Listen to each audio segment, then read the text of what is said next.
اللہ اللہ اللہ اللہ اللہ اللہ۔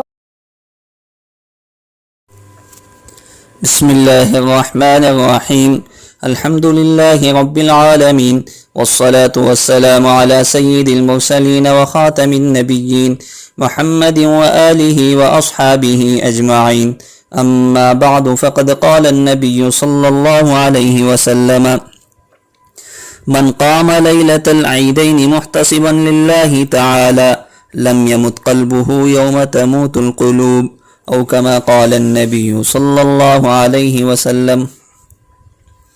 معزز سامعین، ہم اس کلپ میں عیدین کے مسنون اعمال اور نماز عید کا طریقہ اور اسی طرح نماز عید کے شرائط ہیں وہ آپ کے سامنے بیان کریں گے۔ جناب محمد رسول اللہ صلی اللہ علیہ وسلم نے ارشاد فرمایا: جو شخص اخلاص اور ثواب کی نیت کے ساتھ عیدین کے رات میں عبادت کرتا ہے، اس کا دل اس دن زندہ رہتا ہے جب سب لوگوں کے دل مر چکے ہوتے ہیں۔ اب عیدین کے مسنون اعمال یعنی جو کام سنت ہیں وہ تقریباً 10 ہیں، وہ ہم آپ کے سامنے بالتفصیل بیان کریں گے۔ سب سے پہلے جو ہے وہ غسل کرنا ہے، مسواک کرنا ہے، خوشبو لگانا ہے۔ عید الفطر یعنی رمضان کے بعد جو عید آتی ہے اس سے پہلے، عید کی نماز سے پہلے کوئی میٹھی چیز، کھجور یا اس قسم کی کوئی میٹھی چیز کا کھانا ہے۔ اگر صدقہ فطر واجب ہو تو اس کو ادا کرنا ہے۔ بقرعید میں عید کے بعد قربانی کا گوشت کھانا ہے۔ عید کی نماز عیدگاہ یعنی شہر کے باہر میدان میں پڑھنا یہ بھی سنت ہے۔ اور اسی طرح عید کے لیے پیدل جانا، بغیر عذر کے سواری پر جانا نہیں چاہیے، چل کے پیدل جانا چاہیے، یہ بھی مسنون ہے۔ اور اسی طرح عید کے لیے ایک راستے سے جائیں اور دوسرے راستے سے واپس ہوں۔ اور عید کے دن زیادہ سے زیادہ تکبیرات یعنی اللہ اکبر اللہ اکبر، لا الہ الا اللہ واللہ اکبر، اللہ اکبر وللہ الحمد پڑھنا چاہیے۔ عید الفطر میں آہستہ پڑھیں اور بقرعید میں، عید الاضحیٰ میں بلند آواز سے پڑھیں۔ عیدین کے شرائط میں سے ایک شرط یہ ہے کہ جہاں جمعہ صحیح ہوتی ہے وہیں پر عیدین کی نماز بھی صحیح ہوتی ہے، لیکن موجودہ حالات میں امام کے علاوہ 3 بالغ مرد ہو تو عید کی نماز قائم کی جا سکتی ہے۔ اب نماز عید کی نیت اور اس کی ترکیب سن لیں۔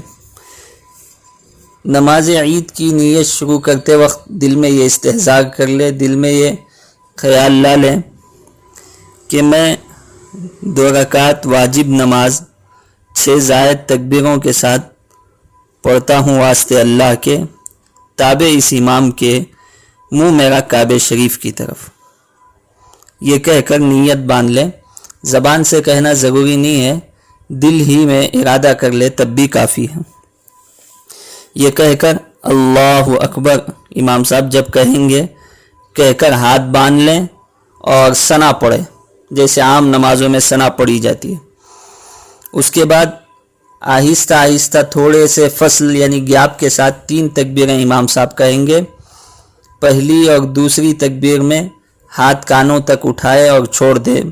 جب امام صاحب ثنا کے بعد تیسری تکبیر کہیں گے، ہاتھ کانوں تک اٹھائیں اور باندھ لیں۔ اس کے بعد سورہ فاتحہ اور سورت پڑھی جائے گی۔ اس کے بعد عام نمازوں کی طرح رکوع اور سجدہ ہوگا۔ پھر دوسری رکعت کے لیے جب کھڑے ہوں گے تو امام صاحب سورہ فاتحہ اور کوئی سورت پڑھیں گے، اس کے بعد تکبیرات کہیں گے۔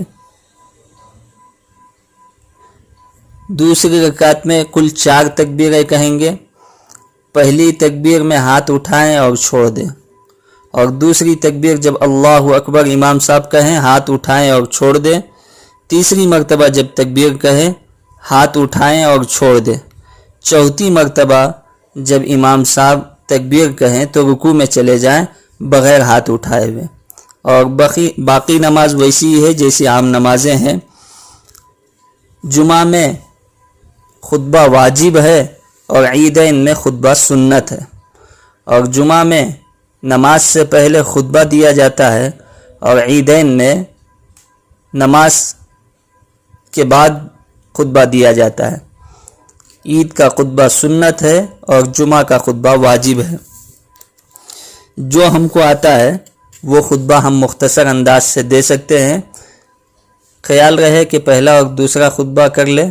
پہلے خطبے میں 9 مرتبہ زائد تکبیرات کہہ لے اور دوسرے خطبے میں 7 مرتبہ تکبیرات کہہ لے۔ یہ عید کی نماز کا طریقہ ہے جو عید الفطر میں بھی عید الاضحیٰ میں بھی دونوں عیدیں ایک ہی طرح پڑھی جاتی ہیں اور دونوں کی نیتیں ایک ہی ہیں۔ عید الفطر میں عید الفطر کی نیت کر لے اور عید الاضحیٰ میں عید الاضحیٰ کی نیت کر لے۔ اللہ تعالیٰ سے دعا ہے کہ اللہ تبارک و تعالیٰ کئی عیدیں اور کئی خوشیاں ہماری زندگیوں میں صحت و عافیت کے ساتھ نصیب فرمائے۔ آمین۔ وآخر دعوانا ان الحمد للہ رب العالمین۔